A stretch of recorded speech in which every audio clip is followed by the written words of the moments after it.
మా అబ్బాయి హాస్టల్కి వెళ్ళాక టీ పెట్టడం నేర్చుకున్నాడండి. గ్రీన్ టీ వాడంతట వాడే పెట్టుకొని తాగుతున్నాడు. సరే ఎలా పెడుతున్నాడో చూద్దామని చెప్పి నేను కూడా పక్క నుండి చూస్తున్నాను. గిన్నెలో చాలా నీళ్లు పోసి పెట్టాడండి. ఎంతమందికి భార్గవ్ ఈ టీ అంటే నాకొక్కడికే అంటున్నాడు.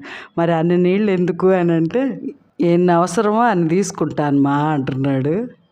పిల్లలకి 20 ఏళ్ళు 25 ఏళ్ళు వచ్చినా కూడా అన్నీ మనకు చెప్పే చెయ్యాలి, మనం చెప్పినట్టే వినాలి అనుకోవటం కరెక్ట్ కాదండి. వాళ్ళ నిర్ణయానికి వాళ్ళకి కొన్నిటిని వదిలేసేయాలి. వాళ్ళు ఏం చేస్తున్నారో చూస్తుండాలి. ఒకసారి కొంచెం తప్పు చేసినా రెండోసారి వాళ్ళే నేర్చుకుంటారు.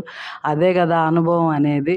బొమ్మరిల్లు ఫాదర్ లాగా మనం వాళ్ళ చెయ్యి వదలకుండా ఉంటే ఎప్పటికీ వాళ్ళ చెయ్యి మన చేతిలోనే ఉంటుంది అన్నట్టుగా వాళ్ళకు కూడా అన్నీ తెలుసుకునే స్వేచ్ఛనివ్వాలి. వాళ్ళని మాట్లాడనివ్వాలి. వాళ్ళు మాట్లాడేది మనం వినాలి. వాళ్ళు తీసుకునే నిర్ణయాలకి మనం గౌరవం ఇచ్చినప్పుడే మనకి వాళ్ళకి మధ్య బాండింగ్ పెరిగిద్ది.